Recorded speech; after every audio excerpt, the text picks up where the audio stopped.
सोलापुरात मुस्लिम धार्मिक स्थळाच्या विकासासाठी सादिक शेख यांची विशेष निधीची मागणी. मशिदी, दर्गा, ईदगाह व कब्रस्तानच्या सुशोभीकरणासाठी प्रशासनाला निवेदन. सोलापूर शहरातील मुस्लिम समाजाच्या धार्मिक स्थळाच्या सर्वांगीण विकासासाठी विशेष निधी मंजूर करावा अशी मागणी सामाजिक कार्यकर्ते सादिक शेख यांनी केली आहे. या संदर्भात त्यांनी सोलापूर महानगरपालिकेचे आयुक्त तसेच जिल्हाधिकारी यांना निवेदन सादर केले. सादर करण्यात आलेल्या निवेदनात शहरातील मशिदी, दर्गे, ईदगाह आणि कब्रस्तानमध्ये आवश्यक मूलभूत सुविधांचा अभाव असल्याचे लक्ष वेधण्यात आले आहे. अनेक ठिकाणी स्वच्छता, पिण्याचे पाणी, प्रकाश व्यवस्था, अंतर्गत रस्ते, संरक्षण भिंती व इतर सोयी सुविधा अपुऱ्या असल्याने भाविक आणि नागरिकांना अडचणीचा सामना करावा लागत असल्याचे नमूद करण्यात आले आहे.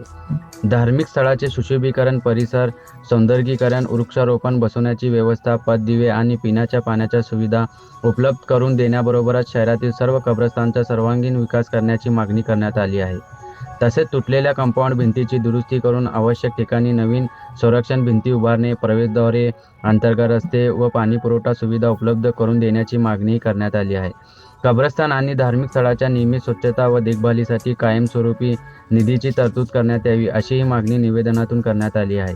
मुस्लिम समाजाच्या धार्मिक स्थळाचा विकास हा केवळ धार्मिक विषय नसून सामाजिक सलोखा, स्वच्छता, सुरक्षितता आणि सर्वसमावेश विकासासाठी आवश्यक असल्याने निवेदनात नमूद करण्यात आले आहे.